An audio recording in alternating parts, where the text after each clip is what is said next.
हुकूमत और IMF में टैक्स हदफ में 150 अरब रुपए कमी पर इत्तफाक हो गया। टैक्स हदफ 14,131 अरब रुपए से कम होकर 13,991 अरब रुपए कर दिया गया। ज़राए FBR के मुताबिक टैक्स हदफ में मजीद कमी के लिए सैलाब के नुकसानात पर आलमी सतह की तस्दीक शुदा रिपोर्ट तलब की गई है। हुकूमत और IMF में टैक्स हदफ में 150 अरब रुपए की कमी पर इत्तफाक हो गया है। टैक्स हदफ 14,131 अरब रुपए से कम होकर 13,981 अरब रुपए हो गया है। मजीद क्या तफसीलात है बताने के लिए यासिर अयाज हमारे साथ मौजूद हैं।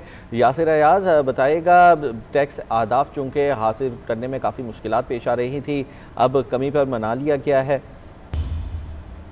अच्छा देखिए, हुकूमत और IMF में टैक्स हदफ में 150 अरब रुपए की जो है वो कमी पर इत्तेफाक हो गया है। ज़राए FBR के ये बताना है कि टैक्स हदफ जो है वो 14,131 अरब रुपए से कम होकर अब जो है वो 13,981 अरब रुपए जो है वो मुकर्रर कर दिया गया है। और टैक्स हदफ में मजीद कमी के लिए सैलाब के नुकसानात पर आलमी सतह की तस्दीक शुदा रिपोर्ट जो है वो तलब कर ली गई है। ज़राए के ये भी बताना है कि GDP ग्रोथ 3.5% और टैक्स बिलखुसूस जो है वो GDP 11% हासिल जो है वो करना लाजमी होगा। रवा माली साल GDP 1,29,000 अरब रुपए के हदफ पर भी जो है वो नहीं पहुंच सकेगी पाकिस्तान की। ज़राए के ये भी बताना है कि नए IMF भी ड्राफ्ट में जो है मैक्रो इकोनॉमिक फ्रेमवर्क में तब्दीली पर भी जो है IMF से इत्तेफाक हो गया है और 1.2 अरब डॉलर की किस्त मिलने पर नई कंट्री रिपोर्ट में तमाम बेंचमार्क जो है वो शामिल किए जाएंगे। ठीक है, बहुत शुक्रिया आपका।